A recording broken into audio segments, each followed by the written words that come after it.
Tossing Grenades at Windmills podcast. Welcome to the Tossing Grenades at Windmills podcast. I'm Rhombus Tix. I am going to be reading for you in a series I'm calling Swamp Castle for my older stories. And today I will be reading Castles of the Air. Elery sighed as she hugged her doll. She knew that she was too old for it, but it was the only security that she had left under the circumstances. Lately, doubt had festered in her chest and grown, until the girl had begun to doubt herself and everyone that raised her. The docks were wet, as they were wont to do.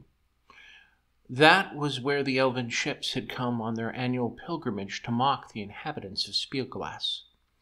Of course, they were not present themselves. Elves could not enter the city and never would. That suited the inhabitants of Spielglass just fine, but in the last 100 years, their pride had suffered slightly via subtle elven cunning.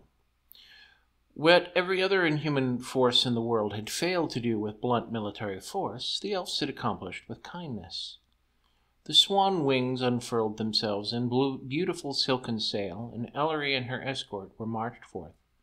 She was the 7th candidate to be tested, and she was not the last to be scheduled that day, but everyone envied her.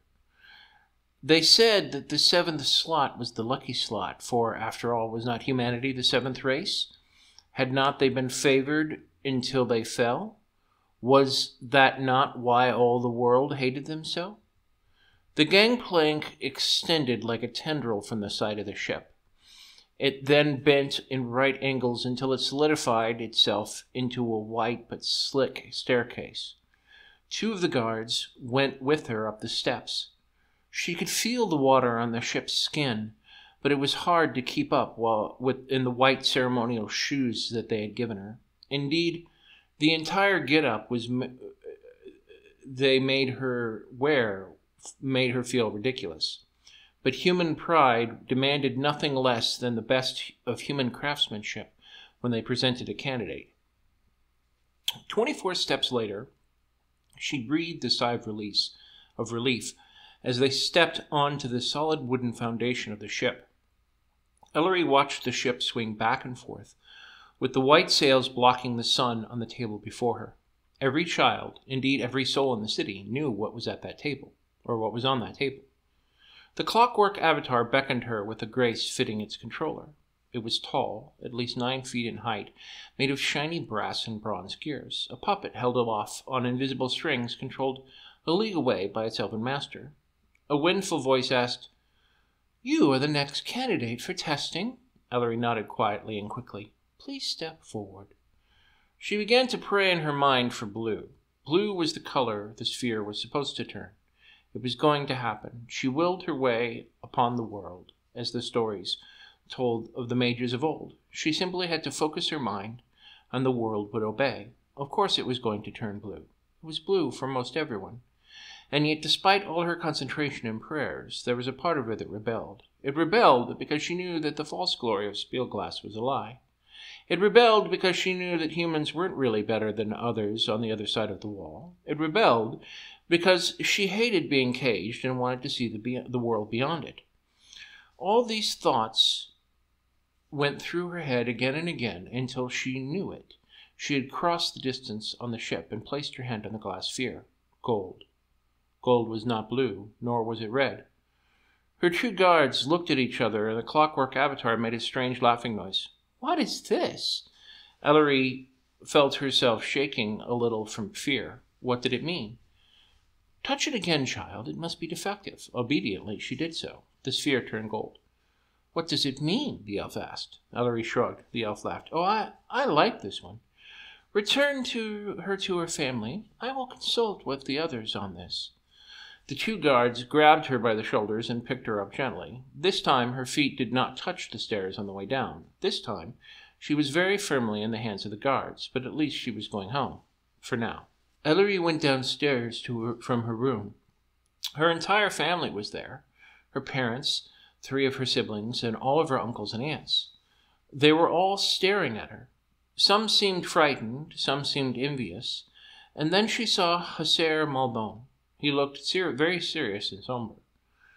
That was when she knew things were going really bad. She really was going to have to leave home, probably forever.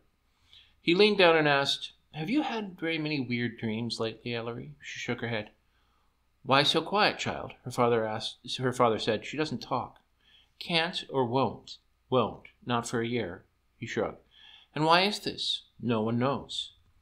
Hasser Maldon looked at Elery again and said, "Are you willing to talk now?" Elery shrugged.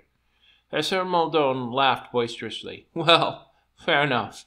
Have you touched anything or played with anything different lately?" "Something from out of town?" Elery shook her head no. She knew that he was asking if she'd gotten a hold of something magic. Humans practicing magic without training was a serious offense, and Hasseres didn't like it. They had ways of knowing when people broke the law. That was why Elery tried very hard to be a good girl and follow the rules, even if she thought they were stupid. Hasser Maldon looked up again and looked at her family. "I don't like it. The elves are frightened. They're delighted and frightened at the same time. They don't know what to make of it. They want to take her back with them anyway." The compact between the humans and the elves had gone on for 100 years. The elves called it charity, and the humans called it pragmatism. Humans were tested to see if they had the inner magic that might make them more powerful wizards, and elves offered to train them. The human was taken from Spielglass for an elven year, or almost a decade, before they returned to the city to become a hussar. It was a rare honor, but so far at least 50 had been chosen. 1 or 2 had elected to stay with the elves forever. Her father seemed a little indignant. "But it's their test. How can they not know what it means?" The hussar walked around her father in tight little circles, explaining as he walked. "Elves are not as powerful as they make themselves out to be. A lot of their act is just that, an act. They are not the real inheritors of their society, and they know it." That last comment made everyone look confused. Elery was confused too. What did he mean? Hasser Maldon realized that he had probably misspoken and said, "Never mind what I said. The girl needs to come with me." Her father bent down and hugged her. He gave her a second doll, one that looked a lot like her mother. Her mother bent down and kissed her on the cheek and gave her a basket of food. Then each of her cousins and aunts and uncles came and hugged her one by one. Elery had a tight-knit family. Then, when the last of them had hugged her, he took Elery gently by the shoulder and guided her out. She stopped at the door and looked back at the others before saying, "I love you." She said it in a very quiet voice, but they all heard it anyway, and made such to-do about it that Hasser Maldon had to stop so that they could all hug her all over again, and there were more tears and more goodbyes, but Elery didn't say anything else. So in short order, they were moving once again down the cobblestone streets towards the harbor. Up and down the hills they went, farther down each time so that they could see the swan ships growing closer with each passing static wave of earth, until they were right next to the ships all over again, and it was time to go. They walked up the gangplank and onto the ship. It was only just now that she realized that she was going alone. The other humans began to leave, with Hasser Maldon to be the last. She looked at him pleadingly, almost considering saying something. Hasser Maldon looked back. "Wait a moment." "Yes, Elery?" Elery said nothing. And so Hasser Maldon left. The wind caught the elven craft easily, blowing it out onto the harbor, past the lighthouse, and through the wall. It was over 1,000 feet high, shimmering in silver light. Some people thought it had dimmed in their lifetimes, but the hussars said that such thinking was nonsense. The wall had been there for thousands of years, and it would be there for thousands more. The ship sailed on through. She felt a thrill upon reaching the other side. The smaller part of her knew that she wasn't the first human to go through the wall, but the better part of her felt like she was. It was only then that she realized how big the elven ships actually were. There were 20 of them, and they dwarfed the wall itself. They were thousands and thousands of feet tall. A ray of sunlight lit out, and the swan boat sailed up the light, just like it had sailed up the water. She looked over the edge of the boat and saw Spielglass behind her. It was so tiny compared to the ships. How had she ever felt safe there? But then again, ignorance was a kind of safety. She already knew that. The swan craft came to a stop in a bay on board the ship, with water cascading around it in waterfalls. She got off the ship and began to leave. Then, there, she saw the elves for the first time. They were tall, very tall actually, and very thin. The elves actually were actually as tall as the clockwork avatar that had come to fetch her. Their clothing was all reds and blacks and blues and greens. One of them knelt next to each other. Elery thought it was a female, and she said, "Hello, Elery. We're all very glad to see you here." Elery smiled back and said, "I'm very glad to be here." "We're going to train you to be Hussar." Elery smiled. "You mean I get to be one? I wasn't sure because of the way the ball turned the wrong color." The elf laughed. "Elery, anyone can be a Hussar. It just means someone who understands secrets. It is based on an old human term. The red color just means those who are most attuned to the secrets of magic, those who are most likely to succeed. We hate to see wasted potential." Elery looked suddenly very sad. The elf knelt next to her and looked deep into her eyes. "Why are you sad, Elery?" "I know how bad humans used to treat elves." This caused a whispering amongst the elves and a pleasant stirring. "Did you find a book about that, Elery?" Elery nodded. "Well, that's entirely true. You are very wise for a human." A door opened across the way, and an elf, one who had been a little shorter than the others and a little older, with jet black hair and brown dark eyes, seemed to shout, even though his voice never got very loud at all. "That will be enough of that." He turned and said something with musical notes that Elery couldn't quite understand. "I was just having a bit of—" "I know what you are doing. You will not allow history to repeat itself." All of the other elves rolled their eyes and pretended to be upset, but Elery could tell they were actually afraid of something, and it wasn't her. The first elf that had spoken to her waved, and they walked away. The older elf looked her up and down and said, "Are you all right?" Elery nodded. "Good. Don't believe all the lies you are told, and don't believe everything you read either. You will be properly trained. It is only fitting." Elery didn't understand, but she wasn't about to upset him. "What's your name?" she asked. "Humans can't understand elven names, so you might as well call me Truth Speaker. It is a badge of office. I am here to keep an eye on them." "An eye on them? Why would you need to do that? Don't the elves get along?" "You'd be surprised," the Truth Speaker said. "You'd be surprised." Life on the elven ship was nice. The ship was so big that there was always room to explore. They let her go anywhere she wanted. At first, Elery thought it was because they trusted her, but then she realized it was mainly because they simply didn't care. They did not regard her as a threat. Then, about a day before they arrived on elven lands, things changed. The elves started acting quiet around her. They wouldn't talk to her. Elery didn't like it, so she stopped talking to them. She missed it. She hadn't realized how much she liked talking until she had started up again. But she was a big girl, and she could do what she had to. She always had her doll in her company. On the morning of their arrival, there was a knock on the door. Truth Speaker entered without asking permission. It was really at that moment that Elery realized that none of the elves had ever asked her permission for anything. They just did what they wanted. She was surprised that it had taken her 3 weeks to even notice. Truth Speaker said, "You must remain in your quarters until someone comes here. You are no longer free to move about the ship. Someone is coming who will dress you properly for the ceremony to come." Ceremony? No one had said anything about a ceremony. She had no idea what to say or do. Truth Speaker smiled a little. "You will be instructed in what to say and do. Someone will be with you shortly." He actually seemed a little nervous, like there was something he wasn't telling her. If the Truth Speaker was nervous, Elery was nervous, and as far as she was concerned, she had good reason to be. She wasn't sure how long she waited, but the light changed through the window. She wished she was tall enough to look outside it. Then she realized that she could pick up 2 of the chests and stand on top of them. She had just put the first chest into place when there was a knock on the door. The most beautiful female elf that she had ever seen walked into the room. She had long golden red hair and eyes of the deepest emerald. Elery's hair was blonde and her eyes were brown, but even if they had been green, they wouldn't have been in that otherworldly shade that looked like actual emeralds in her eyes. The elf's voice was too perfect, too, as she held her hands together and squealed with delight on seeing Elery. The walls began to bleed. Elery screamed and hugged her doll tightly. The elf laughed again and shook her head. Suddenly the walls were fine, as if there had never been anything wrong with them. The elf began to speak in Elvish. Elery had been able to catch a tiny little bit, but something about dress and precious and golden and important, but she couldn't understand much. "Can you speak human, please?" Then the elf made a high-pitched squeal of delight again and put her hands together, smiling. but she didn't answer Elery's question and didn't stop speaking in Elvish. The elf pulled Elery's dress off her head and put a white poofy dress that had holes over it. It was beautiful in some ways because it had amazing embroidery filled with silver and gold. As she looked at the pattern, she could see whole scenes woven into the design, the rich forest of the Wilders, the deep oceans of the Tritons. Each time she looked, she saw a different scene, but it also shimmered in light with a simple beauty.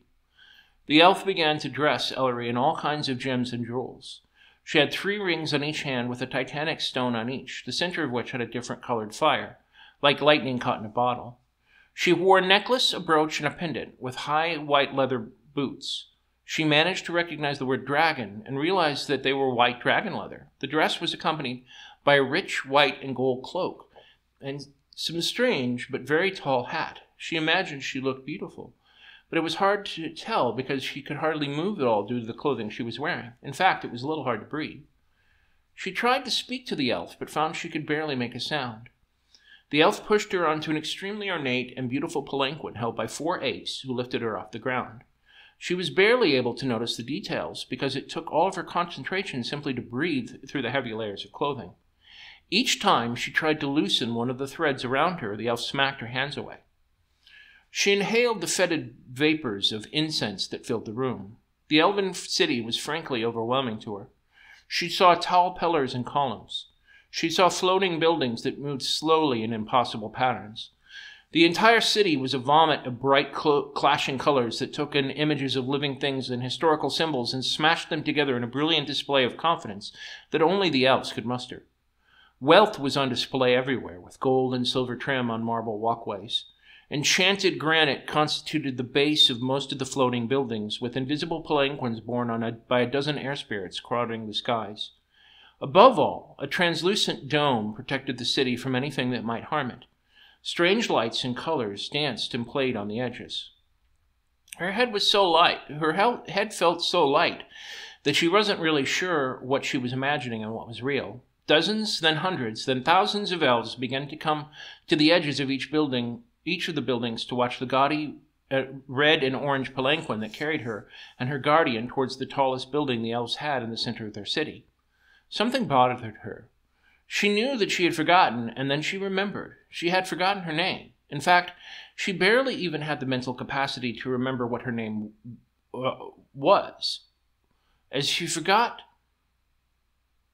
against the sluggish brain her thoughts were trapped in, she tried again to speak, but it only came out in a drooling slur. Her guardian put her hand on Elery's shoulder reassuringly and patted her head. The guardian then snapped her fingers as the palanquins approached a second translucent dome of bright golds, greens, and blues. In an instant the dome vanished, allowing the palanquin to travel through, though it quickly reappeared, sheltering the building to which they traveled. The palanquin landed, and the stairs lowered again. Elery and her guardian slowly floated out down the stairs and through a large row of giant horse-shaped hedges. Each of the guards stood on the right side with fire halberds, with a row of dignitaries in bright silk robes to the left. The dignitaries bowed, and the guards tapped their halberds in honor as the smaller chair moved past them and into the building. The Elven Hall was a vast inverted dome that went about 400 feet down. It had numerous chairs and a maze-like structure with silken curtains, giving a degree of privacy to the elves within. As the chair floated downwards, hushed whispers from the elven paramounts infiltrated Elery's sense of importance. Her guardian changed the cartridge of the incense, bringing it up to full strength a second time. Elery's brain was sludge. The elves danced. Oh, how they danced. First, there were rings that merged into a spiral, and then a dozen couples, all moving in perfect harmony with one another. The music came from nowhere, and yet they all played their own individual instruments, each as unique as the individual that played them. And yet, despite their uniqueness, they all blended together in Elery's mind. Glowing baubles floated and soared amongst them, showering the crowd in their prismatic splendor. Down and down they soared, weaving through people and leaving trails of light that glistened in spider webs. The sound of the music was so thick that it caused the gossamer threads to shake. Some part of Elery wondered how light itself could shake, and yet it did. The fashion changed with the song. which is to say that it was a fluid affair since each song seemed to move with the light of the sun and the wind. There was never a finite moment where one began and the other ended, but rather a seamless blend where if you blinked, it changed, but once one couldn't see easily unless one concentrated, and Elery was in no position to concentrate. The entire cacophony whirled and twirled around them as they moved through the great hall. Her guardian sat on the emerald throne, half again as tall as she was.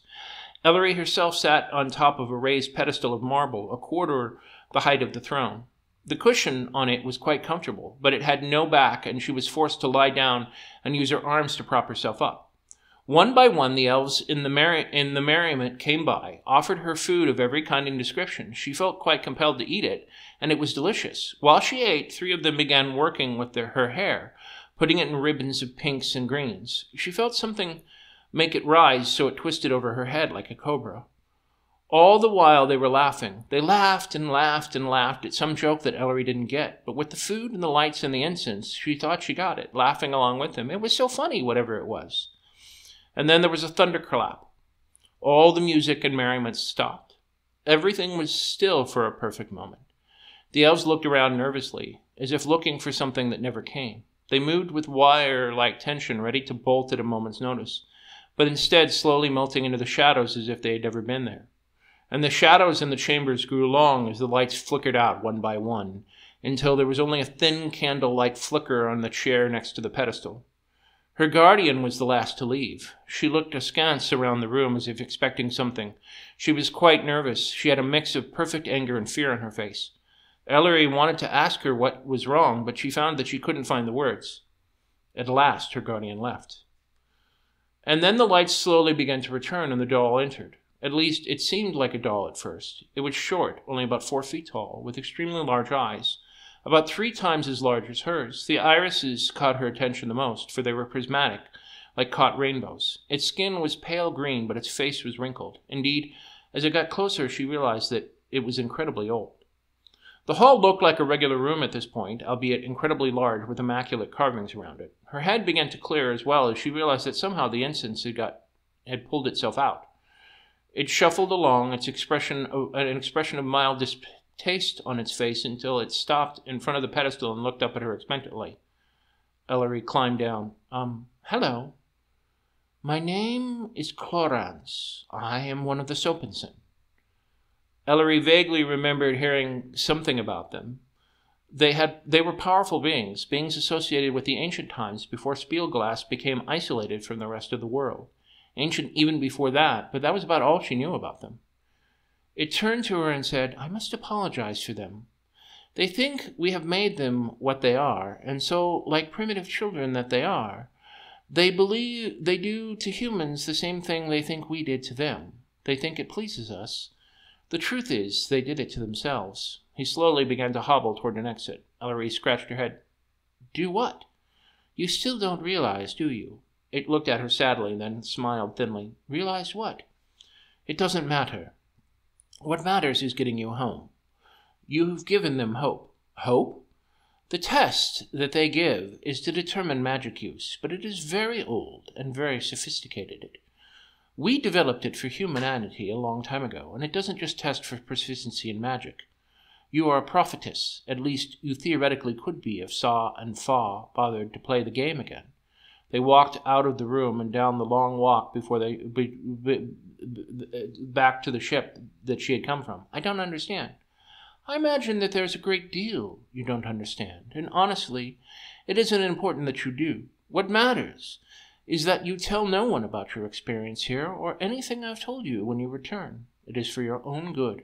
I can do that, but they will ask me a lot of questions. As she turned her head to talk to him, and then it turned back in front of them. What also matters, Clorance said, is that I also cannot actually take you to your ship. But if you can find a way to it, I can take you away. Why can't you? For the first time she was afraid. Now she was truly afraid. The elves had worried her, but the wonder she felt for them hadn't been enough, because she knew what they really thought of her, and she was alone, and she was far from home, and the only person that could help her was unwilling to do so. A lot of reasons, child, but mainly because A lot more people will be hurt if I do than if I don't. Someone needs to hold the elves back from the rest of the world, and I'm the only one who cares anymore. But if I can get back to your ship, you'll take me back? I swear. Elery cried, and Clarence cried with her. She stayed the night, and then in the morning she returned to her little box. So, how to get free? She took a whole day to think of her plan, but in the end Elery was quite proud of it. Once they had tucked her in snugly, too snugly into bed, rather than going to sleep, she waited and listened. One by one, the noises of the palace went quiet. The elves had gone to sleep. Slowly, very slowly, Elery pulled herself out of bed. That was easier said than done, because she was the first to free one arm and then the other, with a series of motions back and forth in her whole body. Then she grabbed the back of the bed and pulled herself out that way. The pillows and sheets were very comfortable. Elery thought that they were magic that way, but she tried to ignore their compulsion to sleep. Quick, quick, quick, she crept across the floor and out the window. Good gracious, she hadn't realized how cold it was. If only she had brought a coat. A heavy twining of vines ran down the side. Elery worked her way down hand over foot. At first it was quite fun. Then she ran into thorns. She cut her foot, but she stared at it. If she wasn't careful, Elery was certain she could get by. Or if she was careful, Elery was certain she could get by. She got another 20 feet down, halfway to the ground, when the castle began to wake up again. It was still dark out? How long did elves sleep? She looked down and thought to run, but it was too far. They'd catch her. She immediately began to climb back up. It hurt. Elery wasn't as fit as she could be from eating and sitting and looking pretty, but fear was a positive, powerful motivator. If she was caught, Saw knew what they would do. She wiped the blood off her face and climbed back into bed. She fell asleep instantly. Elery was not sure what she wanted to get away from when they snatched her behind her ear like that. It felt so good, or when they scratched her behind her ear like that. It felt so good. She even moved her foot a little, just like Sasha, her dog back home.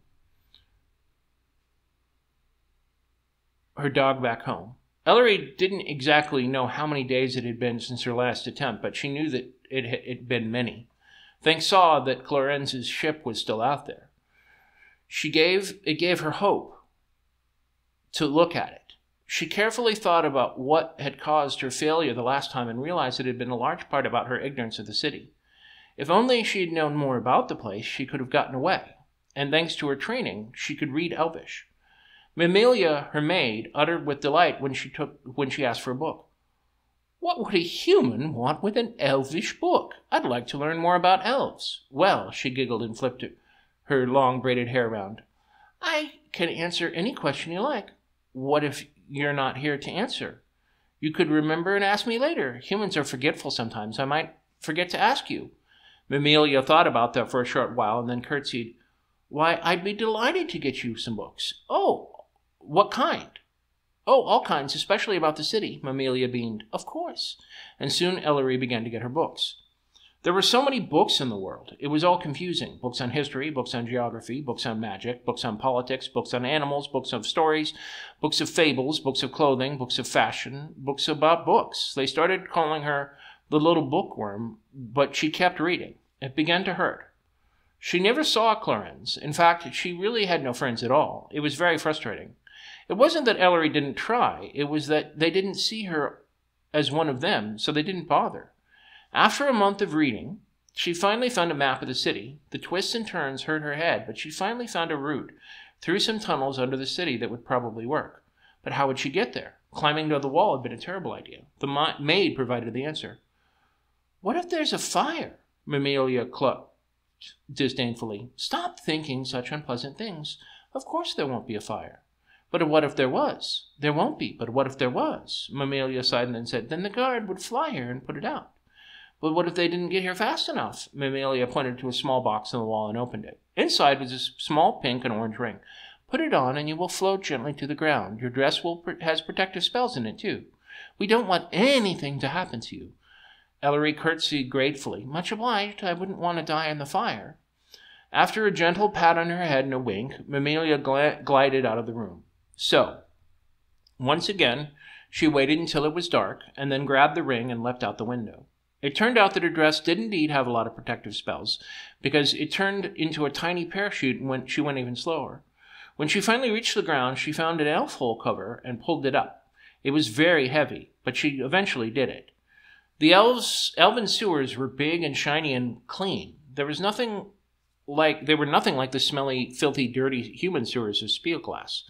The elves' poop really didn't stink. It was brightly lit, and so she was very easily able to find her way. After about 2 miles, an elf hole cover above her head lifted up, and several elves looked down. "Elery, how did you get all the way down here?" She quickly racked her brain. I got lost," the elves laughed good-naturedly. "Silly human. Good thing we have a tracking spell on you. The dress, of course." No one seemed to think a thing about her and bought her story. They brought her back to her room, bathed her, and put her into bed. Everyone was just happy she was okay, except Amelia, who eyed her suspiciously but didn't say anything. Everyone loves a parade. Elery had spent the better part of a year trying to think of a way back. She had learned about the magic, and in the process had learned how easy it was to have a tracking spell put on anything she was wearing, and the elves always dressed her. Amelia, finally having been lulled into a more trusting state, was none the less confused. A parade? Every day? Oh, yes. We have loads of parades. Every day is a holiday in Spielglass. Technically, that was true. After thousands of years, every day had a reason to celebrate, but most people ignored all but the most important days. There was always a parade, but it was very small. What's today? Thinking quickly, Elery replied, Why, today is Nautical Day. We march to the harbor and celebrate our sailors. Huh. Amelia loved the idea, and word began to spread up the chain until the Queen herself joined them, and they had a very magnificent parade. There were purple plumes and plump ponies and trumpets and bright streamers of every color imaginable. The elves had loved a cause to celebrate and wanted to hear all about the many, many human holidays. Elery promised to tell them all about it when they got back, and when they got within 100 feet of Clarenz's ship, suddenly the world stopped. Clarence winked. Said, say nothing. They will think you wise. Here we are. He helped her back onto the ship, carefully navigating each step with patience and cautious examination. Elery realized that she was not looking forward to being old. How old are you? She asked. I am over 10,000 years old. I am very, very old, Elery agreed. Clarence continued talking.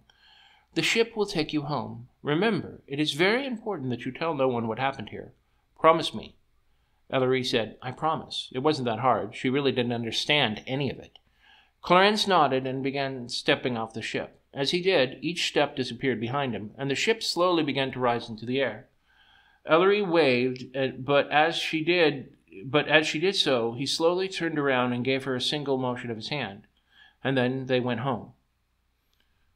Her welcome home was eventful. Everyone celebrated. Everyone cheered. Clarence was right. By telling everyone that she had been sworn to secrecy, everyone thought she was wise and pretty much left it at that. Almost everyone, that was. About a month after she'd been back, Herr Maldon arrived at her house and asked to speak with her. Elery was glad for a chance to speak, because after the first 2 weeks at home, they'd put her to work just like everyone else. Heaven knows they hadn't taught her magic. So why did the elves send you home? Herr Maldon asked. I can't speak of it. Really? They swore you to secrecy. Yes. To secrecy. Yes. That's strange, because as strange as the elves are, I don't recall them really being a very secretive race. In fact, when I was among them, I couldn't help keep a secret to save their life. They couldn't keep a secret to save their life. Elery swallowed a little, but didn't say anything. You were sworn to secrecy, weren't you? Elery nodded. I know. What? The Herr have truth magic. It lets us know when people are lying to us, and you aren't. But I think you're only telling half the truth. Do you want to tell the other half? Elery shook her head. You know, the interesting thing is, there were shadows and whispers I heard among the elves. Ones they called the elders, the beings they looked up to and patterned their lives after. Did you meet one of them? Elery didn't say anything. Herr Maldon laughed. Well, you are indeed wise, Elery. But just not because people think you are, but because you know the right kind of people to keep promises to. We'll be watching you. Would you still like to learn magic? Elery looked forlornly back at the mop and bucket. If that's possible. Herr Maldon laughed. Of course it is. We do teach others not chosen by the elves. I'll come in later this morning. Oh, and Elery? She asked. Yes? Don't ever let anyone give you that test again. The one the elves gave you? Call it a hunch. And with that he was gone. Elery thought about it, and it slowly began to dawn on her that the elves had not been quite happy about her as they led on. It had been all kind of hazy, she'd been remarkably lucky. She sighed and began to finish mopping, but couldn't contain herself. She had to tell her parents. She was going to be a mage after all, which was good enough for her. So, I'm going to give this story a B+. It has the potential to be an A. It just needs more editing, and on these old stories, I just never had the patience to do that. It took so much time to write them, though by the time I was done, I was ready to move on to the next story. I'll be honest, reading this thing again makes me almost wonder if I should, try and do a couple of edit passes and maybe try and publish this. And I might. I might also publish Swamp Castle as an anthology, hire an editor, I don't know. So things that worked in this story. The elves are definitely very distinctive. Every time I read a story about Spielglass, I realize how distinctive I've made the universe, which is one of the things I tend to be really good at. Elery is not a perfect character, but she does have strengths. She's intelligent. She's brave, even if she's been raised in a situation where she's not. It's more or less eventually clear what the elves are doing in terms of how they regard her as a pet, because they feel that the Sopensen regard them as pets, and so they are doing the same thing to humans, and that's definitely something that sapient beings do to each other all the time in the real world. The inability of him to take her to her ship could have been hammered out a little bit more. I mean, all-powerful or powerful beings having odd rules and not telling you things is a staple of fantasy, so that's not a showstopper unto itself. But I could have done a better job of clarifying it. The final action she took with the parade was a very good idea, but I could have been much clearer about the build-up to it. Had some suspension there.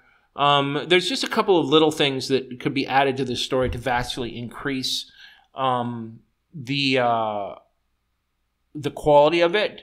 It wouldn't take that much work. But overall, the core of the story is still very workable, and I'm very glad I wrote it.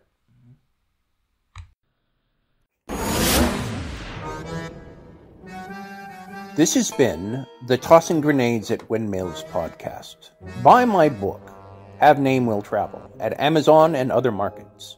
RedAnvilCreative.com contains all our podcasts. Copyright 2022!